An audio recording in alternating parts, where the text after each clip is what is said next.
ഉള്ളത് പറയാം. അയ്യപ്പ സംഗമത്തിലെ വരവ് ചെലവ് കണക്കിലെ ഗുരുതര ക്രമക്കേട് ഒടുവിൽ തിരുവിതാംകൂർ ദേവസ്വം ബോർഡിന് സമ്മതിക്കേണ്ടി വന്നു. കണക്കാക്കിയ ചെലവാണ് യഥാർത്ഥ ചെലവെന്ന് പറഞ്ഞ് പുറത്തുവിട്ടതെന്ന് ക്യാപ്സ്യൂൾ ഇറക്കിയ MV ഗോവിന്ദനും സംഘവും ഇനി എന്തു പറയും? Devaswom board president K Jayakumar ആയതിനാൽ സർക്കാരിനെ സഹായിക്കാൻ കള്ളം പറഞ്ഞില്ല. സംഗമം നടത്തിയ ഊരാളുങ്കൽ സൊസൈറ്റിയുമായി സംസാരിച്ച് ചെലവ് 5 കോടിയിൽ നിർത്തും. അതിനും 1 കോടി രൂപ ദേവസ്വം ബോർഡ് ഇനിയും കണ്ടെത്തേണ്ടി വരും. സാധാരണ ഒരു ഓഡിറ്റ് പ്രക്രിയ എങ്ങനെയാണ് എന്ന് ചോദിച്ചാൽ, ഓഡിറ്റർക്ക് തോന്നുന്ന അല്ലെങ്കിൽ അദ്ദേഹത്തിന്റെ ശ്രദ്ധയിൽപ്പെട്ട പോരായ്മകൾ, ന്യൂനതകളൊക്കെ നമുക്ക് എഴുതി തരും. അതിന് ക്ലയന്റ് മറുപടി കൊടുക്കും. ചില മറുപടികൾ ഓഡിറ്റർ അക്സെപ്റ്റ് ചെയ്യും, ചിലത് അക്സെപ്റ്റ് ചെയ്യില്ല. അക്സെപ്റ്റ് ചെയ്യാത്തത് മേജർ ഒബ്ജക്ഷൻസ് ആയിട്ട് അവിടെ കിടക്കും. എന്നാൽ ഇത്തരത്തിലുള്ളൊരു പ്രക്രിയ ഇവിടെ നടന്നില്ല. നടക്കാത്തത് ഓഡിറ്ററുടെ കുഴപ്പമല്ല, ഞങ്ങളുടെ തന്നെ കുഴപ്പമാണ്. കാരണം ഓഡിറ്റർ പല കുറികളും ചോദിച്ചെങ്കിലും സമയത്തിന് ഇവിടുന്ന് മറുപടി കൊടുക്കുകയോ ഓഡിറ്ററുമായിട്ട് വേണ്ടത്ര ആശയവിനിമയം നടക്കാതെയോ വന്നതുകൊണ്ടാണ് ഓഡിറ്റ് റിപ്പോർട്ടിൽ ഇപ്പോൾ പ്രതികൂലമെന്ന് തോന്നുന്ന ഒരുപാട് പരാമർശങ്ങൾ കടന്നുകൂടാൻ കാരണം സമയത്തിന് റെക്ടിഫിക്കേഷൻ നടക്കാത്തത് കൊണ്ടാണ്. അത് ഓഡിറ്ററുടെ കുറ്റമായിട്ട് ഞാൻ പറയുന്നില്ല. ഓഡിറ്ററുടെ ചോദ്യങ്ങൾക്ക് ഞങ്ങൾ മറുപടി കൊടുക്കാത്തതിന്റെ കുഴപ്പമാണ്. പുറത്തു വന്നതെല്ലാം ശരിയായിരുന്നു. 7 കോടിയിലേറെ രൂപയുടെ ചെലവിന്റെ ബില്ലുകളാണ് ഊരാളുങ്കലിന് കീഴിലുള്ള IIIC നൽകിയത്. നടക്കാത്ത പരിപാടികളുടെ ബില്ലുകൾ പോലും ഇക്കൂട്ടത്തിൽ ഉണ്ടായിരുന്നു. ഓഡിറ്റ് ചെയ്ത കമ്പനിക്ക് ഒരു വീഴ്ചയും സംഭവിച്ചിട്ടില്ല. പലതവണ ഇതേക്കുറിച്ച് ദേവസ്വം ബോർഡ് ഉദ്യോഗസ്ഥരോട് വിശദീകരണം ചോദിച്ചതാണ്. എന്നാൽ ബില്ലുകളെക്കുറിച്ച് വ്യക്തത കിട്ടാത്തതിനാൽ കിട്ടിയവ വെച്ച് ഓഡിറ്റ് ചെയ്തു. വലിയ തുക കൂട്ടിയാണ് IIIC നൽകിയത്. Devaswom board commissioner Sabarimala special കമ്മീഷണർക്ക് നൽകിയ കണക്ക് പ്രകാരം GST അടക്കം 4,99 ലക്ഷമേ ചെലവ് വരാവൂ. ഇതിൽ 3 കോടി ഇതിനകം സ്പോൺസർഷിപ്പായി കിട്ടിയതാണ്. 1 കോടി അദാനിയിൽ നിന്ന് അടുത്തിടെ കിട്ടി. GST കിഴിച്ച് 3,85 ലക്ഷം രൂപയുടെ വരവ്. ചെലവ് 4,99 ലക്ഷം. അതായത് 1,14 ലക്ഷം രൂപ കൂടി കണ്ടെത്തേണ്ടി വരും. ദേവസ്വം ബോർഡിൽ നിന്നോ സർക്കാരിൽ നിന്നോ പണം എടുക്കാനാവില്ല. എങ്ങനെ കണ്ടെത്തും? അപ്പോൾ ഈ റെക്ടിഫിക്കേഷൻ അടിയന്തരമായി നടത്തണമെന്നാണ് ഇന്ന് ബോർഡ് തീരുമാനിച്ചത്. 27-ാം തീയതിയാണ് വയസ്സ് വരുന്നത്. അതുകൊണ്ട് 26-ാം തീയതിക്ക് മുമ്പ് ഇനി ഒരു 9 ദിവസം ഉണ്ടല്ലോ, 10 ദിവസമുണ്ട്. ഈ 10 ദിവസത്തിനുള്ളിൽ ഈ പറഞ്ഞ റെക്ടിഫിക്കേഷൻസ് ഒരു യുദ്ധകാല അടിസ്ഥാനത്തിൽ നടത്തണമെന്നാണ് ഇന്നത്തെ ബോർഡിന്റെ തീരുമാനം. ചർച്ചയ്ക്ക് ശേഷം ഞങ്ങളെടുത്ത തീരുമാനം. പിന്നെ അതിനുവേണ്ടി ഒരു ടാസ്ക് ഫോഴ്സ് ഇന്ന് രൂപീകരിക്കാൻ ഇപ്പോൾ ബോർഡ് തീരുമാനിച്ചു. ദേവസ്വം കമ്മീഷണറും അക്കൗണ്ട്സ് ഓഫീസറും പിന്നെ ചീഫ് എഞ്ചിനീയറും അടങ്ങുന്ന ഒരു ടാസ്ക് ഫോഴ്സ് അതിനുവേണ്ടി ഇന്ന് രൂപീകരിച്ചിട്ടുണ്ട് ബോർഡ്. ആ ടാസ്ക് ഫോഴ്സ് ഇപ്പോൾ തന്നെ പ്രവർത്തനക്ഷമമായി ഒരു 5-6 ദിവസത്തിനുള്ളിൽ ഓഡിറ്ററുമായിട്ട് ചർച്ച ചെയ്ത് ഓഡിറ്റ് റിപ്പോർട്ടിനകത്ത് കടന്നുകൂടിയിട്ടുള്ള പല പരാമർശങ്ങളും വസ്തുതാപരമായ വെളിച്ചത്തിൽ അത് മാറിപ്പോകുമെന്നാണ് ഞങ്ങളുടെ പ്രതീക്ഷ. ഈ ടാസ്ക് ഫോഴ്സ് രൂപീകരിച്ചിട്ട് പിന്നെ ഓഡിറ്ററുമായിട്ട് ആശയവിനിമയം നടത്തും. ദേവസ്വം ബോർഡിനുള്ളിൽ ചെയ്യേണ്ട നടപടികൾ പൂർത്തിയാക്കി സമയബന്ധിതമായിട്ട്, അതുപോലെ തന്നെ IIICയുമായിട്ട് നടത്തേണ്ട ചർച്ചകളും സംശയ നിവാരണങ്ങളും അല്ലെങ്കിൽ ലാക്ക് ഓഫ് ക്ലാരിറ്റിയും ഒക്കെ തന്നെ ഈ ടാസ്ക് ഫോഴ്സ് ഇത്രയും ദിവസങ്ങൾക്കുള്ളിൽ പൂർത്തിയാക്കും. ചെലവ് അതിനകത്ത് ഞങ്ങളുടെ പിന്നെ കമ്മീഷണറും അക്കൗണ്ട്സ് ഓഫീസറും ചീഫ് എഞ്ചിനീയറും. ഈ ചെലവ് ഈ പ്രോസസ്സിനെ പറ്റി പറയുകയാണെങ്കിൽ, ചെലവ് അധികരിച്ചെന്ന് തോന്നുന്ന കാര്യങ്ങളിലോ അല്ലെങ്കിൽ സപ്പോർട്ടിംഗ് ഡോക്യുമെന്റ്സ് ഇല്ല എന്ന് പറയുന്ന കാര്യങ്ങളിലോ ഒക്കെ തന്നെ വിശദമായിട്ടുള്ള പഠനം നടത്തി ബില്ലില്ലാത്തതാണോ, നമ്മൾ കാണാത്തതാണോ, സമയത്ത് കിട്ടാത്തതാണോ തുടങ്ങിയ കാര്യങ്ങളിലൊക്കെ തന്നെ വ്യക്തത ഉണ്ടാകും. റീസണബിൾ അല്ലാത്ത ക്ലെയിംസ് ഉണ്ടെങ്കിൽ അത് റീസണബിൾ ആക്കണം. മറ്റൊന്ന്, എല്ലാ ക്ലെയിംസും അംഗീകരിക്കാൻ പറ്റില്ല. ഇപ്പോൾ ഉദാഹരണത്തിന് 4000 പേര് ബ്രേക്ക്ഫാസ്റ്റ് കഴിച്ചു എന്നുള്ളത് എന്താ അതിൻ്റെ അടിസ്ഥാനം? ഇത്തരത്തിലുള്ള കാര്യങ്ങളൊന്നും നമ്മൾ ചോദിച്ചിട്ടില്ല. വസ്തുതാപരമായി അദ്ദേഹത്തിന്റെ കുഴപ്പം കൊണ്ടല്ലെങ്കിലും ഓഡിറ്ററുടെ കുഴപ്പം കൊണ്ടല്ലെങ്കിലും എന്തോ തെറ്റായ പേപ്പറുകളുടെ അടിസ്ഥാനത്തിൽ ഇപ്പോൾ നന്ദഭജൻസിന് പൈസ കൊടുത്തു 8 ലക്ഷം രൂപ. അവരവിടെ വന്നിട്ടില്ല. ഇതൊക്കെ വസ്തുതാപരമായ പിശകുകളാണ് ഈ ഓഡിറ്റ് റിപ്പോർട്ടിൽ. അദ്ദേഹത്തിന്റെ കുഴപ്പം കൊണ്ടല്ലാന്ന് ഞാൻ എടുത്തു പറയുന്നു. He's A professional. അയാൾക്ക് കിട്ടിയ മെറ്റീരിയൽസിന്റെ അടിസ്ഥാനത്തിൽ ഉണ്ടാക്കിയ റിപ്പോർട്ടിനകത്ത് വസ്തുതാപരമായ പിശകുകൾ ഞങ്ങളുടെ നോട്ടക്കുറവ് കൊണ്ട് വന്നിട്ടുണ്ട്. അത് പരിഹരിക്കും. എന്തായാലും താഴെ പറയുന്ന കാര്യങ്ങളിലാണ് ഒരു വ്യക്തത ഇന്ന് നമ്മൾ ഉണ്ടാക്കിയിട്ടുള്ളത്. ഒന്ന്, കഴിഞ്ഞ ബോർഡ്, ശ്രീ പ്രശാന്തിന്റെ പ്രസിഡൻഷിപ്പിലുള്ള ബോർഡ്, ഇത് എനിക്ക് തോന്നുന്നത് ഈ IIICയുമായിട്ട് MOU ഒപ്പിട്ടതിന് ശേഷവും ആ എമൗണ്ട് 4.99 കോടി രൂപയായി ഇതിൻ്റെ ചെലവുകൾ നിജപ്പെടുത്തണം എന്ന് അന്നത്തെ ബോർഡ് ഒരു തീരുമാനമെടുത്തിരുന്നു. ബോർഡിൽ അന്ന് ഒരു മീറ്റിങ്ങിൽ ഒരു തീരുമാനമെടുത്തു. അപ്പോൾ അതുകൊണ്ട് 4.99 കോടിയിൽ ഈ അയ്യപ്പ സംഗമത്തിൻ്റെ ചെലവ് ഞങ്ങൾ അവിടെ വെച്ച് അതിൽ നിലനിർത്തും, അതിൽ നിജപ്പെടുത്തും. ദേവസ്വം ബോർഡ് അഡ്വാൻസ് നൽകിയ 3 കോടി രൂപ തിരിച്ചു വന്ന് ഞങ്ങളുടെ അക്കൗണ്ടിലേക്ക് ക്രെഡിറ്റ് ആയിട്ടുണ്ട്. ഇങ്ങനെ പറയുമ്പോഴും ചെലവായി വന്ന ബില്ലുകൾ 7,04,00,000. ഇത് അംഗീകരിക്കില്ലെന്നാണ് ദേവസ്വം ബോർഡ് പ്രസിഡന്റ് കെ ജയകുമാർ പറയുന്നത്. ബില്ലുകൾ ഒത്തുനോക്കാൻ ടാസ്ക് ഫോഴ്സിനെയും നിയമിച്ചിട്ടുണ്ട്. ടാസ്ക് ഫോഴ്സ് ബില്ലെല്ലാം നോക്കി 5 കോടിയിൽ ചെലവ് ഒതുക്കും. 4,99,00,000. ബാക്കി ഊരാളുങ്കൽ സഹിച്ചോണം. കമ്പനി ഇത് അംഗീകരിക്കുമോ? അതല്ലാതെ മറ്റു മാർഗമില്ലെന്ന വിചിത്ര ന്യായമാണ് ദേവസ്വം ബോർഡ് ഇപ്പോൾ പറയുന്നത്. അവർ തന്ന ബില്ല് 7 അല്ലേ? നമ്മൾ കൊടുക്കുന്നില്ല. അതെല്ലാം വെരിഫൈ ചെയ്യട്ടെ. 8 കോടി 8,22,00,000. ആ 8,22,00,000 അവരുടെ ബില്ല് 7 കോടി. അതിനു മുമ്പ് തന്നെ നമ്മളിവിടെ 4,99,00,000 തരുള്ളൂ എന്ന് നേരത്തെ തീരുമാനിച്ചു. കഴിഞ്ഞ ബോർഡാണ് തീരുമാനിച്ചത്.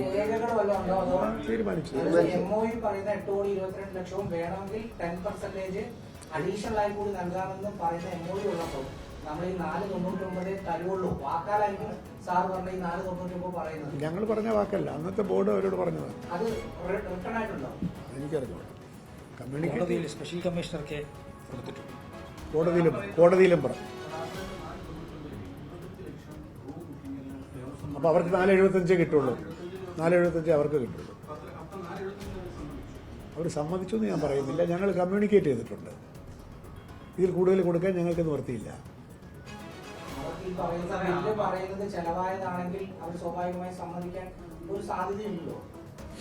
നമ്മൾ ഹൈപ്പോത്തറ്റിക്കൽ ക്വസ്റ്റ്യൻസ് എന്റർടൈൻ ചെയ്യേണ്ട ഒരു സമയമല്ല.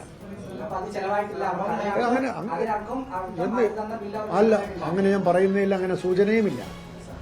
അല്ലല്ല, അങ്ങനെ ഒരു ദുസൂചനയും ഇല്ല അതിനകത്ത്. 8 കോടി MOU അനുസരിച്ച് 8 കോടി ചെലവഴിക്കാമായിരുന്നത് അവരുടെ ബില്ല് 7 കോടിയേ ഉള്ളൂ. അവർ റീസണബിൾ ആയിട്ടുള്ള നെഗോസിയേഷൻസ് നടത്തിയിട്ടുണ്ടെന്ന് തന്നെയാണ് ഞാനും വിചാരിക്കുന്നത്. ഇനി അതെല്ലാം ഫൈനലായിട്ട് ഓഡിറ്റ് ചെയ്യട്ടെ.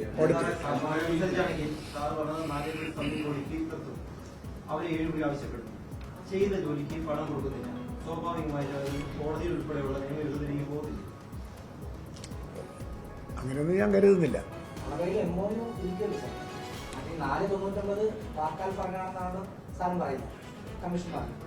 നമ്മൾ കമ്മ്യൂണിക്കേറ്റ് ചെയ്തിട്ടുണ്ട് ആ തീരുമാനം.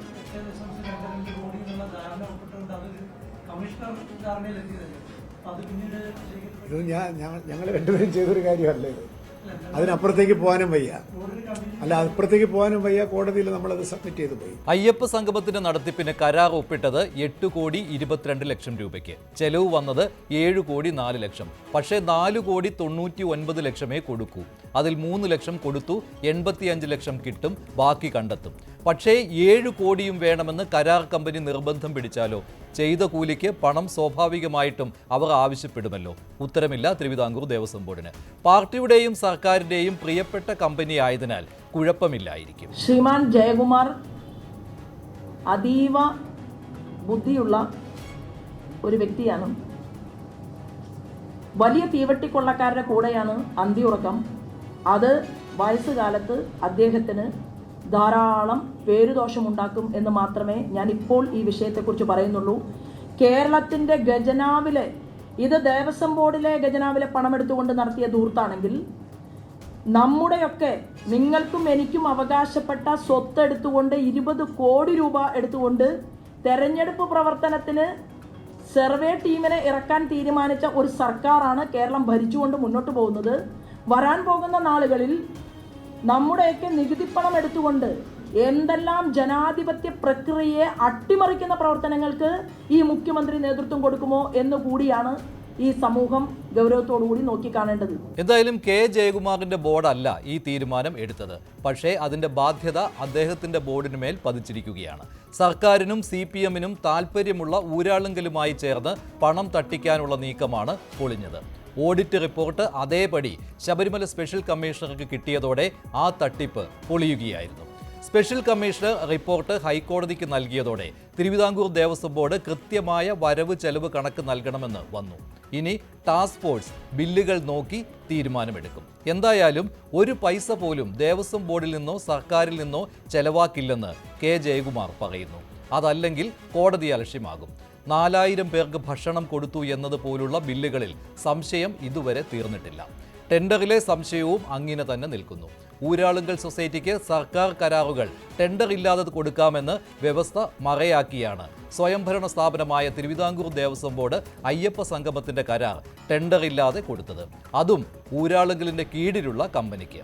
ടെൻഡർ ഇല്ലാതെ കരാർ കൊടുത്തത് ശബരിമല സ്പെഷ്യൽ കമ്മീഷണർ ഹൈക്കോടതിക്ക് കൊടുത്ത റിപ്പോർട്ടിൽ എടുത്തു പറഞ്ഞിട്ടുണ്ട്. ബില്ലുകളുടെ കാര്യത്തിലെ വ്യക്തതയില്ലായ്മ സ്പെഷ്യൽ കമ്മീഷണറുടെ റിപ്പോർട്ടിൽ പറഞ്ഞത് ശരിയാണെന്ന് ദേവസ്വം ബോർഡ് പ്രസിഡന്റിന് വാർത്താ സമ്മേളനം നടത്തി പറയേണ്ടിയും വന്നു.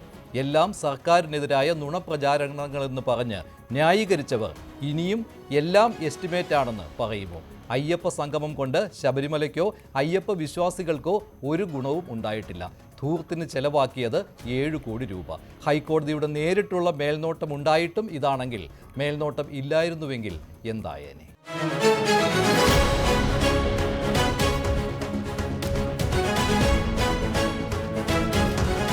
ശബരിമല സ്വർണ്ണക്കൊള്ളയിൽ അന്വേഷണത്തിന്റെ മുന തന്ത്രിയിലേക്കും UDF-ലേക്കും തിരിക്കാനുള്ള CPM നീക്കത്തിന് തിരിച്ചടിയാവുകയാണ്. അതായത് തന്ത്രിക്ക് കിട്ടിയ ജാമ്യമാണ് എല്ലാത്തിനും തിരിച്ചടി. മറ്റെല്ലാവർക്കും കുറ്റപത്രം കിട്ടാത്തതിനാൽ ജാമ്യം കിട്ടിയപ്പോൾ തന്ത്രിക്ക് പുറത്തിറങ്ങാൻ സാധിച്ചത് തെളിവില്ലെന്ന് കോടതി കണ്ടെത്തിയതിനാലാണ്. അന്വേഷണം CPM നേതാക്കളിൽ എത്തുകയും കടകംപള്ളി സംശയനിഴലിലാവുകയും ചെയ്ത സമയത്തായിരുന്നു തന്ത്രിയുടെ അറസ്റ്റ്. അതിനിടെ UDF നേതാക്കളിലേക്കും തിരുവിതാംകൂർ ദേവസ്വം ബോർഡിലെ UDF ഭരണസമിതിയിലേക്കും അന്വേഷണം എത്തി. LDF ജാഥകളുടെ പ്രചാരണം പോറ്റിയെ കയറ്റിയത് സഖാക്കളല്ല എന്നായിരുന്നു.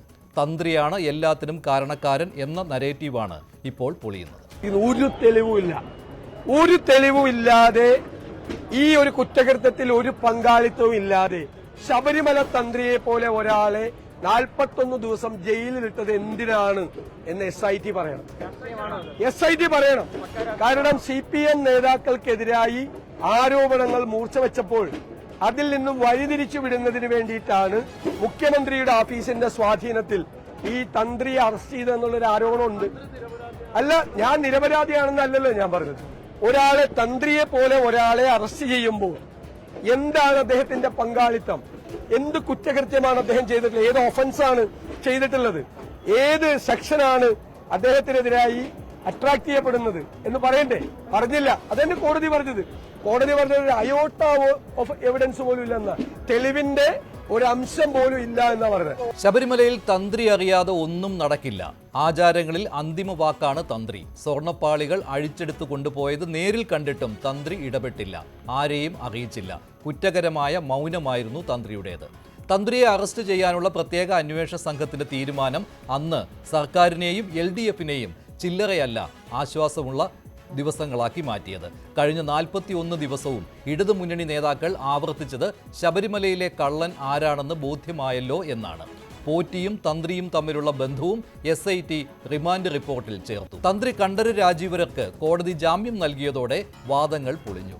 ജാമ്യം നൽകുക മാത്രമല്ല, തന്ത്രിക്കെതിരെ തെളിവിന്റെ കണിക പോലും ഇല്ലെന്നാണ് കോടതിയുടെ പരാമർശം. 1 ദിവസത്തിന് ശേഷം പോലും തെളിവിന്റെ കണിക പോലും SITക്ക് കോടതിയിൽ എത്തിക്കാൻ കഴിഞ്ഞിട്ടില്ല എങ്കിൽ 41 ദിവസം മുമ്പ് എന്തിനാണ് ജനുവരി 9-ന് തന്ത്രിയെ അറസ്റ്റ് ചെയ്തത്? ഇതിന് SIT മറുപടി പറയണ്ടേ? പക്ഷേ നമുക്കെല്ലാം അറിയുന്നത് പോലെ SIT അല്ല ഇതിന്റെ പിന്നിൽ മുഖ്യമന്ത്രി ശ്രീ പിണറായി വിജയനും മുഖ്യമന്ത്രി ശ്രീ പിണറായി വിജയന്റെ ഓഫീസുമാണ്.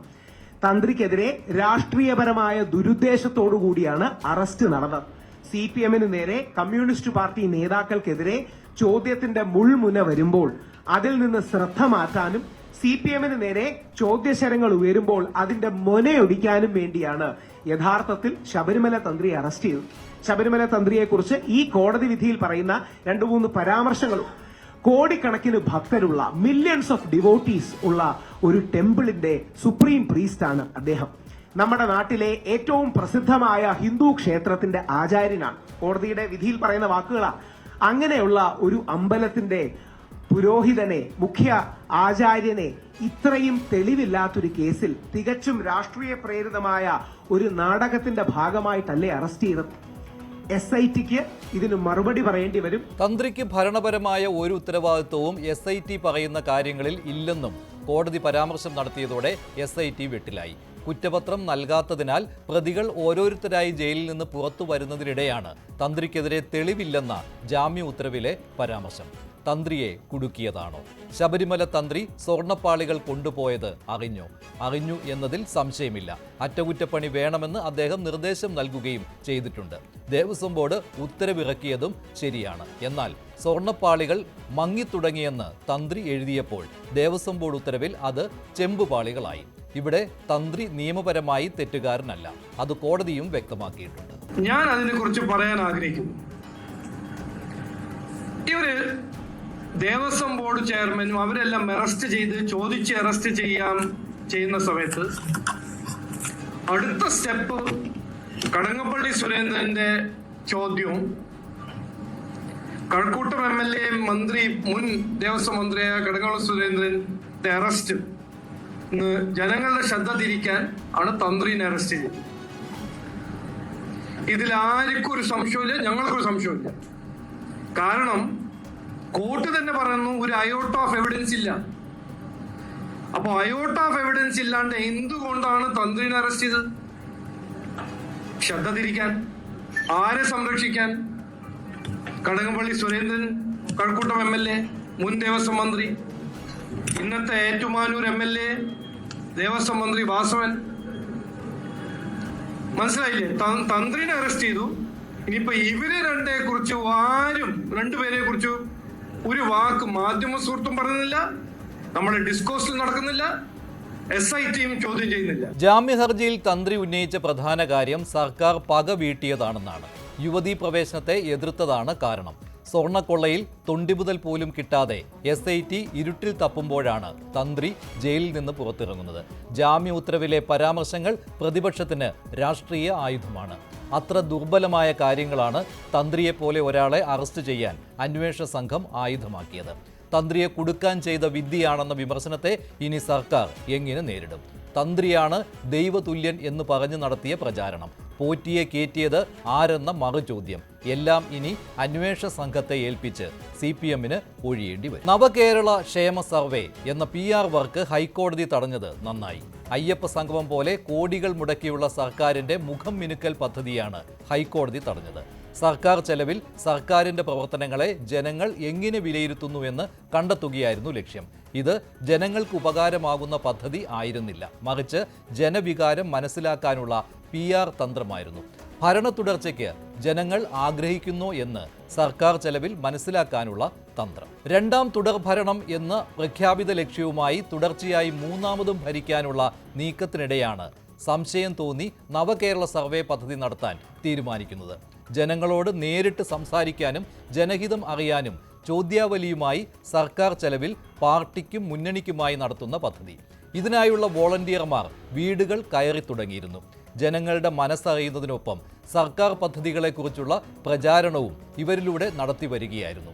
CPM, DYFI, SFI പ്രവർത്തകരായിരുന്നു നവകേരള സർവേക്കായി വീട് കയറി വന്നത്. അതായത് സർക്കാർ ചെലവിലുള്ള തെരഞ്ഞെടുപ്പ് പ്രചാരണം. 20 കോടി രൂപയാണ് സർവേക്കായി മാറ്റിവെച്ചത്. 80 ലക്ഷം വീടുകളിൽ കയറാനായിരുന്നു ലക്ഷ്യമിട്ടിരുന്നത്. എന്നിട്ടത് സർക്കാർ ഏറ്റെടുക്കുന്നു. ഈ വോളണ്ടിയർമാർക്ക് സർക്കാർ പണം കൊടുക്കുന്നു. അപ്പോൾ DYFIക്കാരെ കൊണ്ടും CPMകാരെ കൊണ്ടും സർവേ നടത്തിയിട്ട് ഇലക്ഷൻ ക്യാമ്പയിൻ നടത്താനും ഗവൺമെന്റിന്റെ നേട്ടങ്ങൾ ആളുകളിൽ എത്തിക്കാനും നടത്തിയ ശ്രമമാണ്. അതായത് നേട്ടങ്ങളെന്ന് അവകാശപ്പെടുന്ന കാര്യങ്ങൾ എത്താനും വേണ്ടി നടത്തിയ അതിനെ പ്രതിപക്ഷം അതിശക്തിയായി എതിർത്തിരുന്നു. ഇന്ന് ബഹുമാനപ്പെട്ട ഹൈക്കോടതി അത് നിയമവിരുദ്ധമാണ് എന്ന് പ്രഖ്യാപിക്കുകയും നിർത്തിവെക്കാൻ ആവശ്യപ്പെടുകയും ചെയ്തു. മാത്രമല്ല അത് ബജറ്റ് മാനുവലിന്റെ ലംഘനമാണ്, സാമ്പത്തികമായ നടപടിക്രമങ്ങൾക്ക് വിരുദ്ധമാണ്, നിയമവിരുദ്ധമാണ്. ഇതിനുവേണ്ടി പണം എടുത്തിട്ടുണ്ടെങ്കിൽ അത് തിരിച്ചടയ്ക്കാൻ, ഖജനാവിലേക്ക് തിരിച്ചടയ്ക്കാൻ പറഞ്ഞിരിക്കുകയാണ്. ഇപ്പോൾ പ്രതിപക്ഷം വളരെ ഗൗരവത്തോടു കൂടി ഉന്നയിച്ച ഒരു ആരോപണം ഹൈക്കോടതി വിധിയോടുകൂടി അതിനെ അടിവരയിട്ടിരിക്കുകയാണ്. ഒന്ന് ആലോചിച്ച് നോക്കിയേ, സർക്കാരിന്റെ പണം, ഖജനാവിലെ പണം എടുത്തിട്ട് DYFIക്കാർക്ക് കൊടുത്തിട്ട് ഇനി ഇവർ 10 കൊല്ലം ഭരിച്ചിട്ടാണ് ഇവർ സർവേ നടത്താൻ പോകുന്നത്. 10 10 കൊല്ലത്തിന്റെ ഭരണം പൂർത്തിയാക്കാൻ പോവാണ്. ഇനിയാണ് കേരളം നന്നാക്കുന്നതിനെ കുറിച്ചുള്ള സർവേ നടത്തുന്നത്.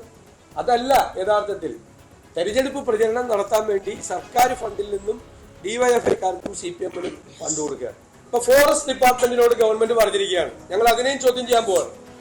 ഫോറസ്റ്റ് ഡിപ്പാർട്ട്മെന്റിലെ ഉദ്യോഗസ്ഥന്മാർ കോളനികൾ കയറി ഇറങ്ങി സർക്കാരിന്റെ നേട്ടങ്ങൾ വിശദീകരിക്കുകയാണ്. അത് ഫോറസ്റ്റ് ഉദ്യോഗസ്ഥന്മാരുടെ ജോലിയാണോ? അവർ വന്യജീവി ആക്രമണം തടയാൻ ഒന്നും ചെയ്യാത്ത ഫോറസ്റ്റ് ഡിപ്പാർട്ട്മെന്റ് സർക്കാരിന്റെ നേട്ടങ്ങൾ, അതായത് CPM-മാര് വീട്ടിൽ കൊണ്ട് കൊടുക്കേണ്ട നോട്ടീസും മറ്റു കാര്യങ്ങളും ഫോറസ്റ്റ് ഉദ്യോഗസ്ഥന്മാരെ കൊണ്ട് ട്രൈബൽ കോളനികളിൽ വിതരണം ചെയ്യിപ്പിക്കുക. ഇവർ ചെല്ലുമ്പോൾ തന്നെ പേടിയാണല്ലോ. ഗുരുതരമായ പരാമർശങ്ങളാണ് CPM-നെതിരെ ഹൈക്കോടതി ഉത്തരവിലുള്ളത്. നവകേരള സർവേയെക്കുറിച്ച് CPM-ന് നേരത്തെ വിവരമുണ്ടായിരുന്നു. സർക്കാർ ഉത്തരവ് വരുന്നതിന് മുൻപ് പാർട്ടി സെക്രട്ടറി കേഡർമാർക്ക് കത്തയച്ചു. പാർട്ടി കേഡർമാരെ ഉപയോഗിച്ച് സർവേ നടത്താനായിരുന്നു ഇത്. സ്പെഷ്യൽ PR ക്യാമ്പയിൻ എന്നാണ് ഹൈക്കോടതി ഇതിന് നൽകിയ വിശേഷണം. തികച്ചും സർക്കാർ പരിപാടിയാണെന്നും പാർട്ടിക്ക് ഇതുമായി ബന്ധമില്ലെന്നുമുള്ള വാദത്തിനാണ് ഹൈക്കോടതി ഉത്തരവിലൂടെ തിരിച്ചടിയുണ്ടായത്. CPM-ന്റെ രാഷ്ട്രീയ പ്രചാരണത്തിന് വേണ്ടി പൊതു ഖജനാവിലെ പണം ഉപയോഗിക്കുന്നുവെന്ന് കോടതി കണ്ടെത്തിയത് പ്രതിപക്ഷ ആരോപണം ശരിവെക്കുന്നതാണ്. മൂന്നാം തുടർഭരണം ഉണ്ടാകാൻ വേണ്ടിയിട്ടാണ് നവകേരള സർവേ നടത്തുന്നത് എന്നാണ്. ഇത് അധികാര ദുർവിനിയോഗമല്ലെങ്കിൽ മറ്റെന്താണ്? തെരഞ്ഞെടുപ്പ് അടുത്തിരിക്കുന്ന സമയത്ത് സംസ്ഥാന ഖജനാവിലെ പണം ഉപയോഗിച്ചുകൊണ്ട് മൂന്നാം തുടർഭരണത്തിന് വേണ്ടി ഇങ്ങനെ ഒരു സർവേ നടത്തുന്നത് ജനാധിപത്യ വിരുദ്ധമായ നടപടിയല്ലേ? കേരളത്തിൽ ഭരണം മാറിയൊക്കെ വരും. ഇങ്ങനെ തോന്നിവാസം കാണിക്കുന്ന ഉദ്യോഗസ്ഥന്മാർക്ക് പിന്നീട് മറുപടി പറയേണ്ടി വരും. കേരളത്തിന്റെ മുഖ്യമന്ത്രി പറയുന്ന എല്ലാം ചെയ്തു കൊടുത്ത് ഈ നാടിനെ കുട്ടിച്ചോറാക്കിക്കൊണ്ടിരിക്കുന്ന ഒരു കാലമാണ് നവകേരള. അതുകൊണ്ടാണ് ബഹുമാനപ്പെട്ട ഹൈക്കോടതി ശക്തമായി തന്നെ വിമർശിക്കുകയും അത് സ്റ്റേ ചെയ്യുകയും ചെയ്തു. എന്നിട്ട് ഇനിയും KK വേണുഗോപാലിനെ പോലെ ഒരു അഭിഭാഷകനെ ചുമതലപ്പെടുത്തിക്കൊണ്ട് കോടതിയിൽ സുപ്രീം കോടതി പോയിരിക്കുകയാണ്. ഇതിനുള്ള പണവും ജനങ്ങൾ വഹിക്കണം. ഇത് തുടർഭരണത്തിന് വേണ്ടി സർക്കാർ മെഷീനറിയുടെ ദുരുപയോഗമാണ്. ഈ ദുരുപയോഗത്തിന് കൂട്ടുനിൽക്കുന്ന ഉദ്യോഗസ്ഥന്മാർ നാളെ മറുപടി പറയേണ്ടി വരും. ഒരു മറയുമില്ലാത്ത അഴിമതി. പദ്ധതിക്കായി പണം അനുവദിച്ചതും വ്യവസ്ഥകൾ പാലിച്ചല്ല. ധനകാര്യ വകുപ്പിന്റെ അനുമതി പോലും ഇല്ലാതെയായിരുന്നു നവകേരള സർവേയുടെ ഒറ്റ ലക്ഷ്യം തുടർഭരണം മാത്രമായിരുന്നു. ഇതിനായി പാർട്ടി കേഡർമാരെ നിയോഗിച്ചത് എന്തുകൊണ്ട്? തുടർഭരണം എന്ന് ജനങ്ങളെ ബോധ്യപ്പെടുത്താൻ. തുടർഭരണത്തിന് പല വഴികൾ തേടുകയാണ് പാർട്ടിയും മുന്നണിയും. മിക്കതും PR സ്പെഷ്യൽ വർക്കുകൾ. സർക്കാർ പണവും ഇതിനായി വാരിക്കോരി ചെലവാക്കുന്നതിന്റെ ഉദാഹരണം. അങ്ങനെയൊരു നീക്കമാണ് ഹൈക്കോടതി റദ്ദാക്കിയത്. ഇതിനെതിരെ അപ്പീൽ വിജയിച്ചില്ലെങ്കിൽ സർക്കാരിനേറ്റ കളങ്കം ഇരട്ടിക്കും.